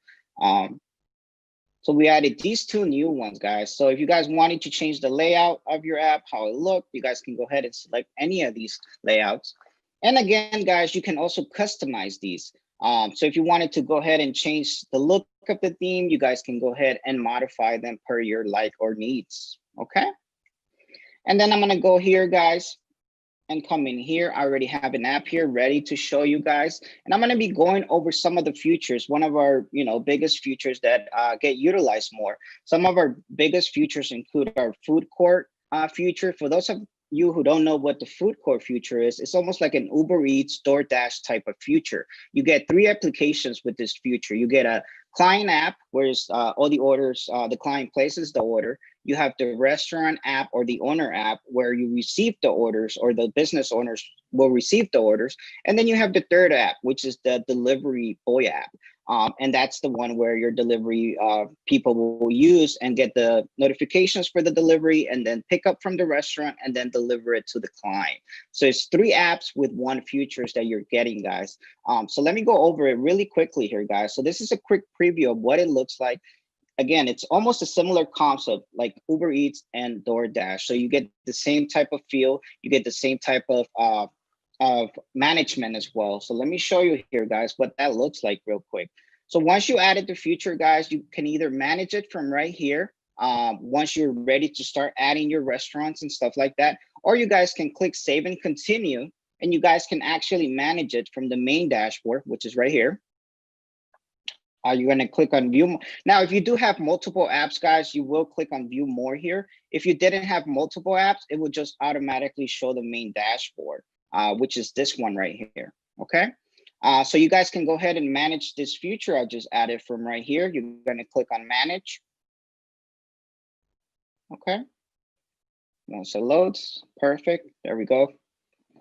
And once you're inside the food court, guys, you can go ahead and start managing it, start adding your first restaurant. You can also track your delivery boys. So once you have it all set up and running, you'll be able to track, where your delivery boys are, who are the ones that are busy, who's inactive, etc. So you guys will be able to track all of that within the platform here. You guys can also manage all your orders here. You can track your orders. You guys can pull out reports from here, etc. So you have a full platform here at your disposal for those of you who are running any type of delivery business. So a lot of great options here, guys, and functions that you guys can use. And we also have an option here for import export. So if you guys had a restaurant that wanted to be inside your app, you guys can get their menu in an either CSV file, Excel file, and you can upload their menu directly to the platform. Or if you wanted to do it the old-fashioned way and enter each item one by one, you guys can also set it up that way as well. So you guys do have those options there. Lastly here, guys, one of the last two tabs here, we have sales report. So you guys can pull up reports from every 7 days, 30 days, or up to a year, or you guys can create your own custom reports here, okay, for all the sales that have happened. And last tab here, we have reviews. So this will be where clients can put reviews for each different restaurant that's inside your app, okay, or each business inside your app. Okay, guys, so that's a quick intro, guys, on how easy it is to create an app. I'm not going to go more in depth on other features, guys. As you guys are aware, I've done a lot of different webinars where I'm actually showing you guys how to use the features, how to configure the features. And this is just a quick demo that I wanted to show to our viewers who have joined today. And now we're going to go ahead. I'm going to introduce our CEO is actually going to be joining us here, guys, and he's going to be answering questions from you guys, anything related to the platform, to our software, etc. So with immense pleasure, guys, I want to introduce Apps. Let me go ahead and awesome. Apps, can you, there we go. I can hear you now. So welcome, Apps. Yeah, thank you, Joel. And before I actually, introduce myself, I would first like to thank you, Cindy, for an awesome seminar on ASO and SEO and how they basically intersect at a lot of different junctures. At the same time, Peggy, nailed it in terms of how to basically think about, prospecting a business, how to go about it, and once the app is up and running, how you can actually promote it. So today, we had an awesome panelist and we saw amazing traction, and I'm already seeing a lot of messages. A lot of people could not attend. So yeah, we do have recordings. So, once we have concluded the session, we'll be sharing it with everyone. If I remember correctly, we had about 2,000 signups for this session, which was an amazing sort of an achievement. And we are very, very encouraged with these 2,000 signups who have actually come up for this session, and we'll be prompted to do a lot more of these such sessions. And so what I do primarily, I'm founder and CEO of Appy Pie. We are primarily a no-code platform, which allows anyone to come on a platform and create mobile apps, websites, chatbots, and we also allow you to design your websites.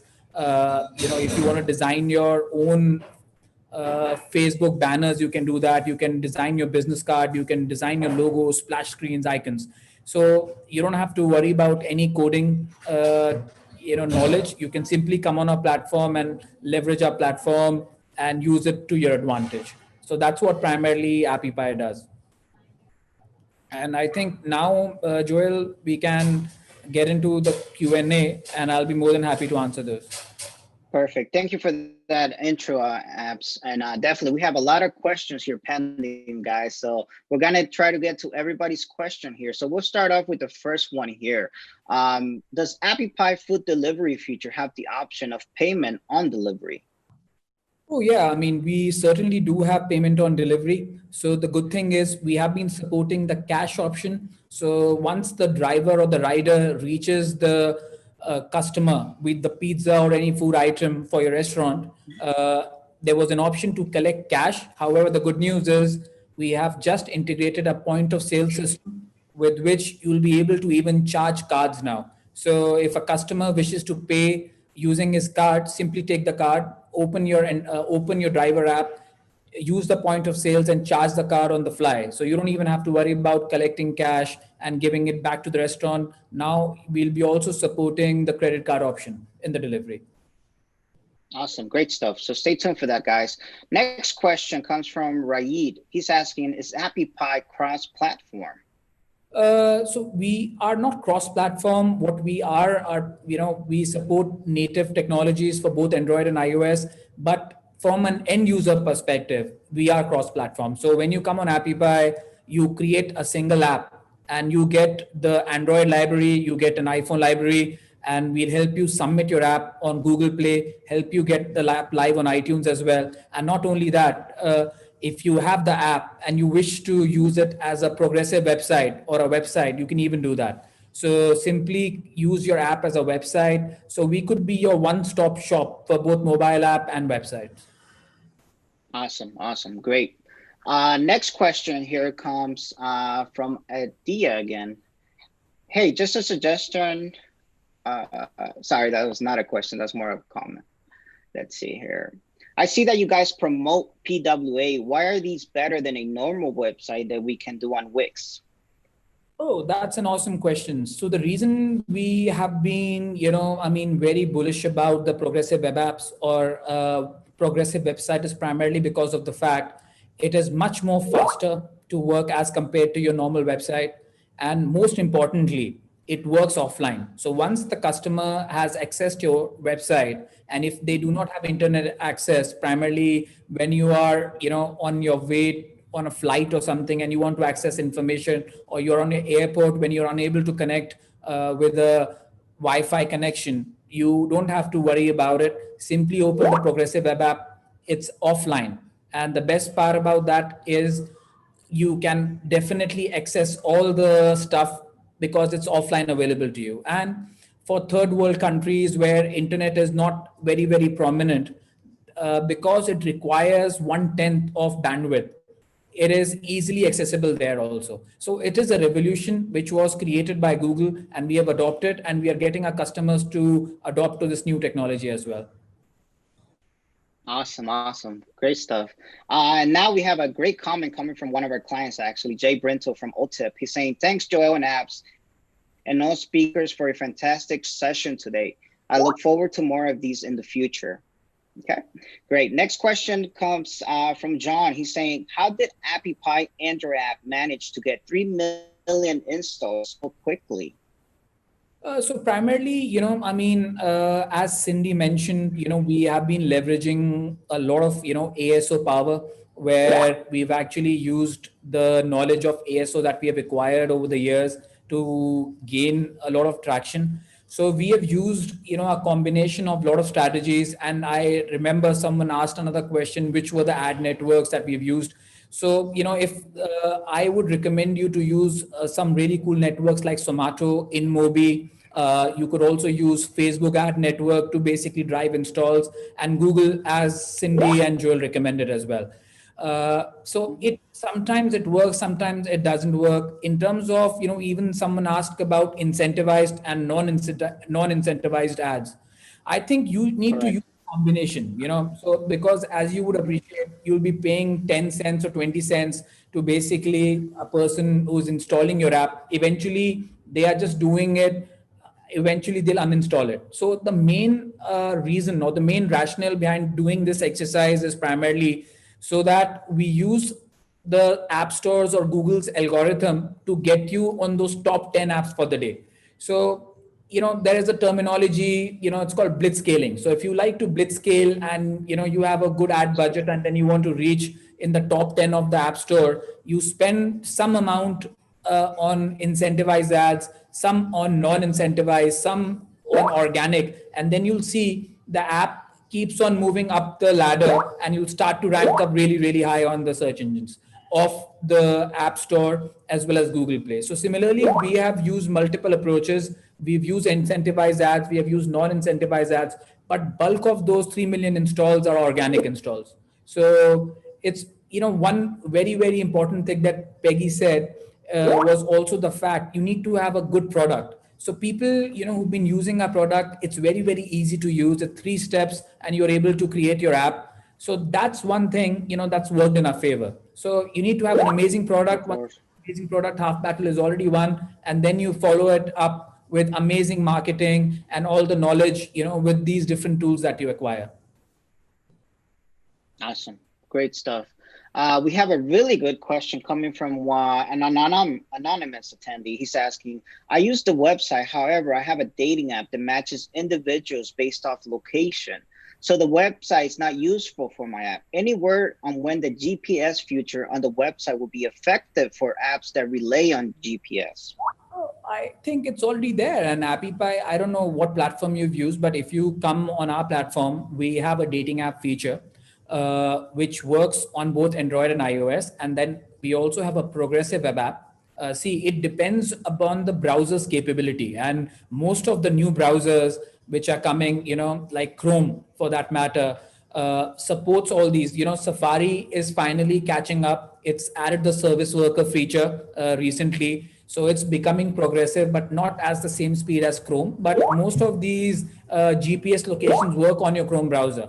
And if you are using Appy Pie's dating feature on your progressive web app or your progressive website, the GPS functionality is already working as of now. So you Got could it. Perfect. There you have it, guys. platform and leverage it. So we do have that available, attendee. Next question comes from Rajit. He's asking, please tell us why would I choose Appy Pie amongst a bunch of other competitors? I hope you don't mind, but if possible, please tell us what are 3 most important competitive advantages of Appy Pie. Yeah, I think, one of the most important, benefits that you can leverage from Appy Pie is a comprehensive set of features that we have. Most of our competition companies are only design rich, but they do not have these comprehensive features that we have built over the last 5 years. We have a very, very strong engineering team of about 200 engineers who are working dedicatedly and exclusively on our product. And the kind of features that we are adding are unprecedented in terms of the app development sales. The second most advantage to our customers is primarily we handhold our customers and get your app up and running on Google Play and iTunes. So with other platforms, it's a DIY. We are also in DIY, but they won't give you the handholding and get your app published on Google Play and iTunes. But with Appy Pie, we basically take you step by step and get your app live on both Google Play and iTunes for you, which none of these other platforms are able to support. And we have an extensive 24/7 365 support network. We are available on live chat, we are available on calls, we are available on ticketing, and even if you send us an email on a weekend, we'll be still responding to you. So we're always even holidays. Even holidays as well, we are available for you guys. Awesome, great stuff. Next question is coming from Tristan. She's asking, do any of your features allow the app to have a loading screen that is branded with a restaurant's logo? This is something I typically see with apps for restaurants, example, Domino's Pizza. So I'm thinking she's thinking about the splash screen, I believe. What you do is you can have your splash screen. On the splash screen, you can have a centralized, you can have your app icon or app logo over there, and that just works. And even in your app background, you could actually have your app icon sticking out. So that is something you can do. What you need to do is you can use a design feature. Appy Pie has launched a design feature in open beta. You can design your splash screen over there with the sizes that we recommend you and place your app logo at the center. And then once you have designed your app splash screen, then use it in your app, and that would give you the desired results. Definitely, guys. Use clear, smooth pictures. Also, we have the recommended dimensions when you guys are uploading your splash screen. So make sure you guys follow that. Next question is from Bill. He's asking, Bill McIntosh. He's asking, is your platform open source? And can you integrate any third-party SDK or connect with APIs? So our platform is, not open source. It's a proprietary platform that we have built. But the good news is we have another, platform that we have created just for integration. It's called Appy Pie Connect. So with Appy Pie Connect, we have about 150 different applications. We have Zoom integrated, we have Microsoft Teams integrated, we have Slack integrated. So you can use Appy Pie's feature with Appy Pie Connect and connect it to different applications. We have seen customers integrating the inquiry forms to Salesforce using Connect. We have seen customers taking in their emails to MailChimp. So all those integrations are available through Appy Pie Connect. Perfect. Great answer. Another question from Shabham. Hello, team. Do you provide app source code? So as I mentioned, we are not an open source platform, so we do not provide source code. But let me tell you, even if you have the source code, it would not basically help you, primarily because of the fact every 3 months, 6 months down the line, app stores change their way of working. Once you have created an app, even if you have the source code, readily available on you, 3 months down the line, 6 months down the line, there are changes in the guidelines. The app that was working, it would not no longer work, and they'll ask you to upgrade it, update your, and then you'll again have to go back to the developers. So you don't have to have do any of that heavy lifting. We do that for you. So entire database is actually on the cloud. Even if you have the source code, you need a database to actually manage the app. We do all the upgrades for you. We do all the patches for you. We manage the security for you. We manage the privacy options for you. We are CCPA compliant. We are GDPR compliant. So we take care of all that heavy lifting for you. What you need to do is simply follow the steps and make sure you are actually coming in and ensuring that you are following the protocol. And one good thing that I can just give you a heads up on, we've got a lot of requests from our doctors who are actually wanting to create HIPAA compliant apps. So we are actually adding to full-blown features which are 100% fully HIPAA compliant, one in the form of forms where you'll be able to take all the details from a patient, and then you'll be also able to give prescriptions and stuff. So we are also coming up with 2 HIPAA compliant features which are in the roadmap and should be released in this year itself. Awesome. Stay tuned for that, guys. Next, we actually have a comment on one of the answers you said earlier, how we have a dedicated team for our submission process. And Mario Chung is saying, what apps is telling is true. I submitted my app on Friday and got approved by Apple yesterday. The team of Appy Pie supported the submission process along the way. I'm glad to hear that, Mario. That's great, guys.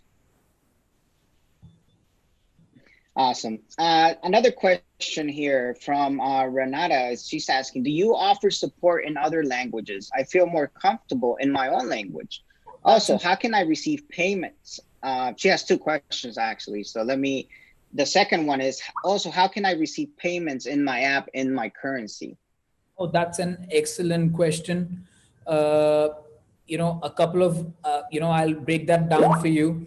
So Appy Pie has been growing very, very rapidly. For those of you who are new to our platform, we've got about 6 million registered users on our platform, and almost 6.5 million apps have actually been created using our platform. And we've been growing very, very fast geographically as well. So we have a new office in London, and where we are supporting multi-linguistic support people as well. They're working. We are supporting Italian languages. We are supporting German. We are supporting Portuguese for both Portugal and Brazil. And we are also coming, up support with other languages as well. So as and where we see traction, so definitely we provide local support in your language so you can converse with them. And one of our fastest growing market is Brazil, where we have dedicated support people who speak your native Portuguese. You can speak to them. Spanish people, we have 2 native Spanish speaker. Even Joel knows, is fluent in Spanish here, and he can assist you as well. So we definitely, and yeah, I mean, at the moment, Appy Pie has over 13 payment gateways that we support. That includes the localized, like in India, we support CC Avenue. In Brazil, we support eBanks. We are also supporting the bigger payment gateways like PayPal and Stripe. And the good news is Appy Pie is now partnered up with PayPal, and we are coming up with our own payment platform. So you need to come sign up with Appy Pie's payment platform through PayPal, which is powered by PayPal. And then you don't have to worry about anything. We'll basically take care of everything for you. So that's something that's on the cards as well. Perfect. Great. Next question comes from Nick. He's asking, how will Appy Pie help my e-learning business as I conduct online seminars and do online classes? Oh, that's an awesome question. So we have, some very cool features there. We have a live streaming feature, and we also have a very, very similar feature to Zoom. So you can set up there and you can set up a webinar like we're doing right now within an app. Though Zoom has privacy concern, it's a public sort of a domain. With Appy Pie's conference feature, it's a public, it's an app only feature.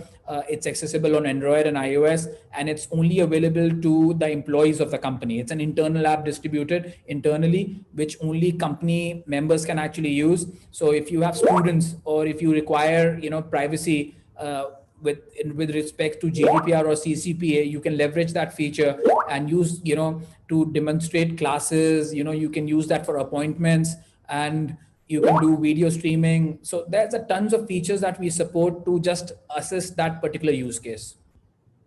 Awesome. Great, great. Next question comes from Carlos. He's asking, does Appy Pie support premium content purchase using in-app purchase? Oh yeah, so we are certainly supporting, premium content. And one of the good use cases in this case would be the news feature that we have. So a lot of our customers, what they have done is they've added free content, a lot of news articles which are free, and then they have premium content. So you can go through the free content, get hooked onto the app, and like their content. But if you require access to the premium content, you need to purchase the subscription through in-app purchase. Though I understand, paying 30% to Google or Apple is a ripoff, but then there is no other solution for that. So if you are actually charging, $10, you'll be straight away giving 30%. That is $3 to Apple as their commission, and $7 would come to you. So we definitely support that. Awesome, great. Jay is actually commenting. He's saying, I agree with apps. Appy Pie has always managed to keep our apps up to date despite many changes, updates to Google and Apple code requirements and security policies in their stores. Thank you for your support, he says. Awesome. I see. Next. He's also asking some question in the panelist. Let's see here. Oh, yes. How can I, from Derby Harper is asking, how can I increase app installs apart from ASO? See, I mentioned, and even Cindy mentioned a lot of tactics. So one tactic I would definitely recommend you to do is to basically you leverage the power of advertising, use Facebook advertising. Though, we've tried with a lot of other cheaper sort of Quora advertising to installs. You can use TikTok advertising. I have recommended some networks like InMobi, Somato. You can try those networks to basically gain traction. ASO is the free way of doing it. It's called App Store optimization. You optimize it and then you start getting in. And one very important tactic that you could leverage is primarily the push notifications. Once you have created an app, you basically push, all these different benefits that your app, it becomes sticky. And as your app becomes sticky, Google notices it, Apple notices it, that you have a lot of retention in there. It automatically starts promoting you in different search results. So there's a lot of other tactics also that you could use apart from just ASO. Awesome, great. And from our panelists, actually, Cindy's asking, can we send push notifications and or text messages from the apps? Oh yeah, of course. We definitely support push notifications as well. Awesome, great. From Renar, he's asking, I'm glad you have the payment facility built in. I'll be signing up. Do you also have facility for chat from within the app as well? I didn't get the last part, Joel. I think you just cut off on me. It's saying, do you also have facility for chat from within the app as well? I think they're asking chat feature. Yeah, so we have a messenger feature, which is powered by, Twilio. And we also had, Fire-based chat feature to messenger as well. So we do have chat features that you could basically leverage within the app itself. Yes. Awesome. Great. Another question here says, I need to create my store app. What features do you suggest I should add to my app? So, if you're, looking for a e-commerce driven app, I would recommend you to use a store feature that we have that gives you all the ability to add products, different, have it in categories, different categories. You can choose the payment options. You can choose the tax options over there. You can choose the delivery options. And as I mentioned, we now have payment on delivery as well, where you can accept cash and card. So the store feature is a full blown feature in itself that alone could actually suffice your needs. Perfect, great. Now some questions from Facebook and YouTube that I'm going to be reading. Ranu from Facebook is asking, can we split payment between app owner and restaurant owner within the food court future? Yes, so we have Stripe Connect that allows you to do exactly that. Perfect. Another question from our social media platform, Chasad is asking, we need loyalty point system for store future, where we get points for every purchase and can redeem on the next purchase. So at the moment, I mean, the loyalty card feature that we have is primarily for offline sort of stores. It's not linked to the store feature that we have, but that's a good suggestion. It's something we'll speak to our product managers and we'll basically add it to our roadmap. Awesome, great. Next question from John. He's asking, do I need to publish the app or is it gets published automatically? So, this is a very, very important question. A lot of our customers, they come on Appy Pie and the apps would be published on their own. We do not have a silver bullet solution for this. It requires a lot of, back and forth with our customers. You need to first go set up your Google Play account. Google charges you a one-time fee of $25. Apple charges you a fee of $99 per year. You need to set up your developer accounts. Once you have created those developer accounts, then we will walk you through the process and we'll do it together with you. And we'll ensure that the gap get published.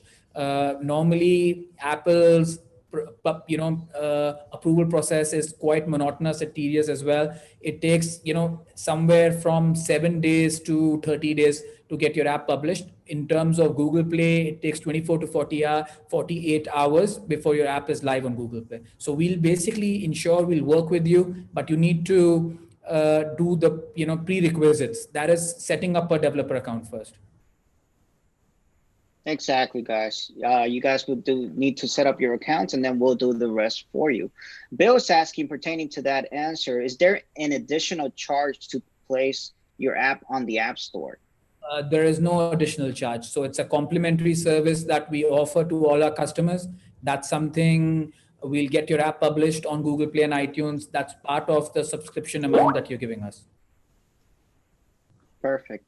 Let's see here. And last question here from Tristan is saying, in the third-party store feature, is there a way to use the back arrow button to only return to the previous screen of the store? I think this is more a technical question. So we'll leave that one. So great, guys. So I think that concludes our show today. I want to thank everybody who joined us today, our speakers, apps. Stay tuned, guys. We are going to be doing more of these webinar shows for you guys. We would love your feedback. We're going to go ahead and send a survey after the show ends today. And for those of you who couldn't join, we are also going to be sending you a link with the recording where you guys can go ahead and watch if you did miss it. You guys can always check out our webinar page as well as appypie.com/webinar, and you can find any upcoming webinars, any past webinars on there. And this show today's show will also be on there as well. So with that, guys, I want to thank everybody who participated today. Thank you for your time. And with that, I'm signing out. Thank you, guys.